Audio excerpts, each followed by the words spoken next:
Hello everyone, it's Scott, and today we're going to look at day 4 of March of the Machine spoilers. So we got a few cards late last night and a couple this morning to talk about, but before we get into those, remember to like and subscribe the video, and special thanks to Caffeinated Gamers for sponsoring our video. So let's get into these cards. So the first one is Sunfall for 3 and 2 white mana. You get a sorcery that exiles all creatures. That to me makes this card playable in Standard, because a lot of times things go to the graveyard and we've got a lot of graveyard interaction, and exiling things is a very nice ability, so you don't have to worry about them ever coming back into the game. Now, the upside of this card is its incubate ability. So you get to incubate X, where X is the number of creatures exiled this way.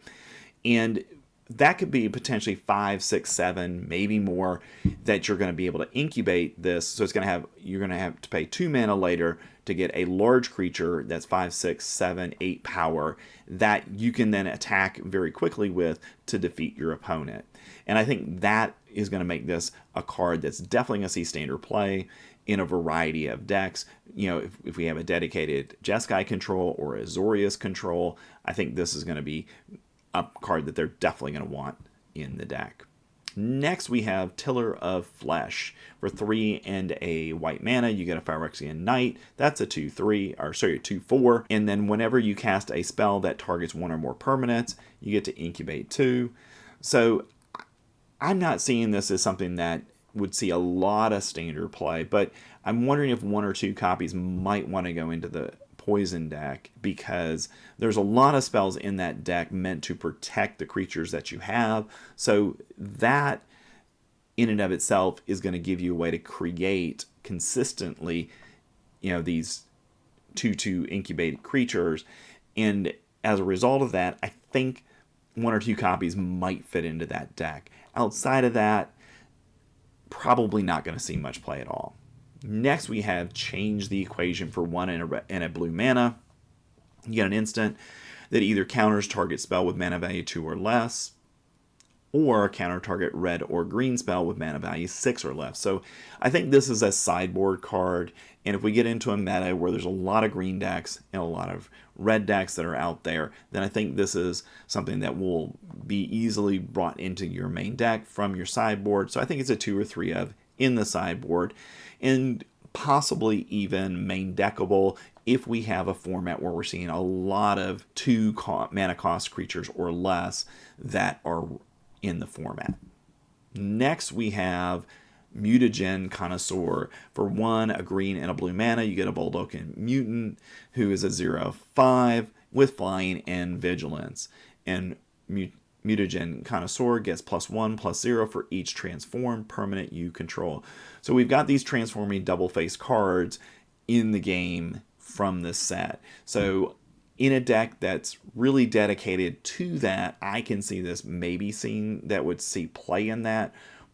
But I don't know if we're going to have a deck that's really dedicated to that. So I think this is marginally Standard playable, but probably more of a limited card. And our last card of the day, which is a good card, is Zimone and Dinah. For a black, a green, and a blue mana, you get a Human Dryad. That's a 3/4. And whenever you draw your second card each turn, target opponent loses 2 life and you gain 2 life. A very traditional black ability that we've seen on a lot of cards recently. And then you can tap it, sacrifice another creature, draw a card, and then you may put a land card from your hand onto the battlefield tapped. If you control 8 or more lands, repeat the process. So I think this is definitely Standard playable, and we already have things like Sheoldred that do the same thing, but it's with card draw. And we have Varan that does the same thing when you sacrifice something.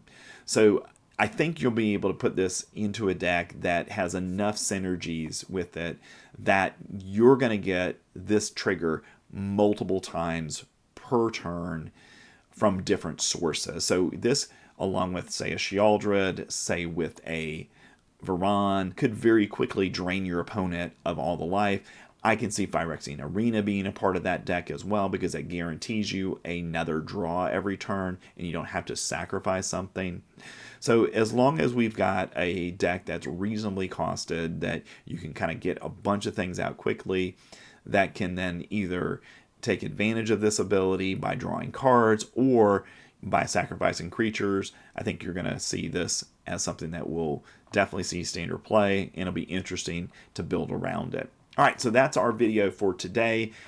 5 cards is all we got so far today, and we'll be back tomorrow with our next March of the Machine spoiler video. So hope you have a good weekend, and I'll see you next time.